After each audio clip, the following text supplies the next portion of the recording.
Monsieur le sénateur, Madame la déléguée de l'Assemblée des Français de l'étranger, Monsieur le directeur, chers amis,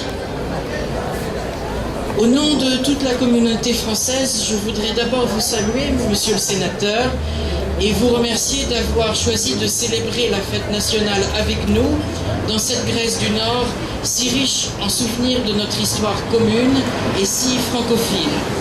Nous y sommes tous très sensibles, sachant combien votre voix compte dans notre Haute Assemblée. Il s'agit aussi d'une marque d'intérêt politique à l'heure où la Grèce, et avec elle notre communauté française, doit affronter des jours difficiles. Je voudrais aussi saluer Madame Nelly Muller, votre élue à l'Assemblée des Français de l'étranger, infatigable à défendre nos intérêts et toujours attentive à ce qui se passe ici. Vous nous apportez par votre présence un message d'espoir que nous apprécions à sa juste valeur. L'amitié franco-hellénique est en effet un atout dans cette crise, car elle repose sur un passé si riche et une commune sensibilité, notamment aux problèmes du sud de l'Europe et de la Méditerranée. La France, la première, a cru au destin européen de la démocratie grecque restaurée. Il l'a accompagnée vers une pleine adhésion à l'Union européenne. Elle sera toujours à ses côtés. La tempête que nous traversons aujourd'hui ne doit pas nous faire oublier ce chemin. Il a été celui de la modernisation de ce pays et doit continuer à l'être.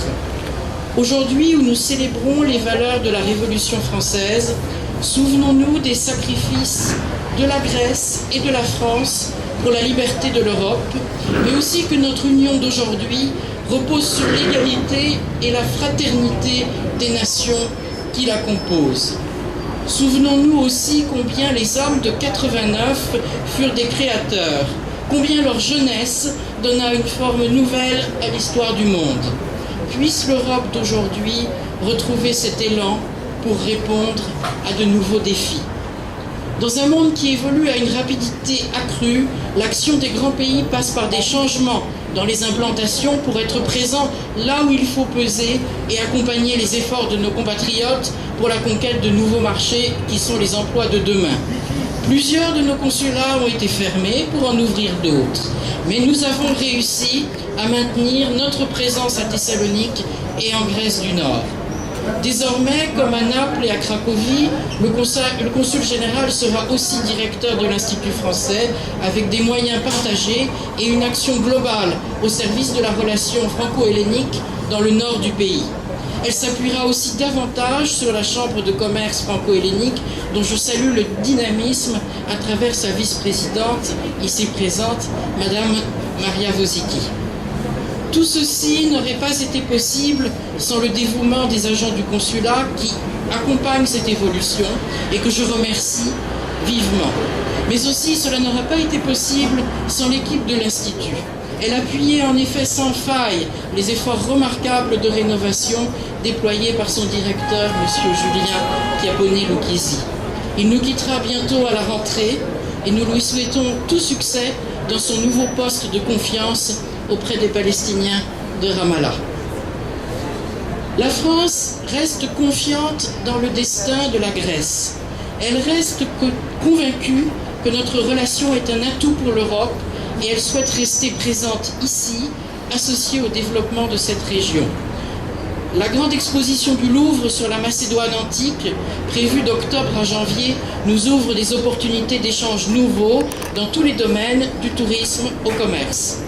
Avec notre mission économique d'Athènes, nous avons aussi décidé de proposer ensemble un forum des PME, des petites et moyennes entreprises innovantes des Balkans, en juin prochain, qui se tiendra à Thessalonique. Je salue aussi à cette occasion nos partenaires du Centre de recherche EKETA, l'un des pôles d'excellence européens avec lesquels nous travaillons depuis 3 ans. Je salue aussi les participants ici présents au colloque Nanotech organisé par la zone d'innovation de Thessalonique et les compatriotes qui se sont joints à nous pour cet événement. Puisse-t-il rapporter en France l'image d'une Grèce ouverte à l'innovation et au changement et d'une Thessalonique prête à devenir capitale européenne de la jeunesse en 2014. À cet égard, je voudrais aussi saluer notre excellente coopération avec la municipalité de Thessalonique, engagée dans un effort courageux de rénovation et d'innovation derrière son nouveau maire, M. Yanni Boutari, véritable ami de notre pays. La France s'associera à la célébration du centenaire de la libération de Thessalonique à travers 4 expositions prêtées par le Louvre. Nous sommes aussi sensibles à l'honneur qui nous est fait de présenter, selon le souhait du maire, l'histoire de la communauté française de Thessalonique à la fondation Vafopoulio. Ce sera le noyau d'un mois français en mars 2012 auquel nous avons commencé à travailler activement, le consulat et l'Institut.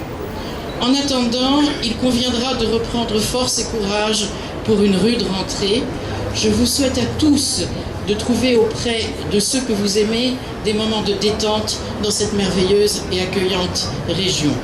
Merci enfin au général commandant le 3e corps d'armée, le général Costarakos, pour sa généreuse hospitalité que nous apprécions comme un témoignage de plus de la relation spéciale qui existe entre la France et la Grèce. Merci aussi à nos généreux mécènes, Newrest, Guy Laroche, BAM, Carrefour, pour leur fidèle soutien, d'autant plus apprécié qu'il intervient dans un moment difficile. Avant de vous convier à partager un verre d'amitié, je remettrai à une personnalité éminente une haute distinction française, mais avant cela, je souhaite passer la parole d'abord à Madame Méline Muller, puis au sénateur du Vernois.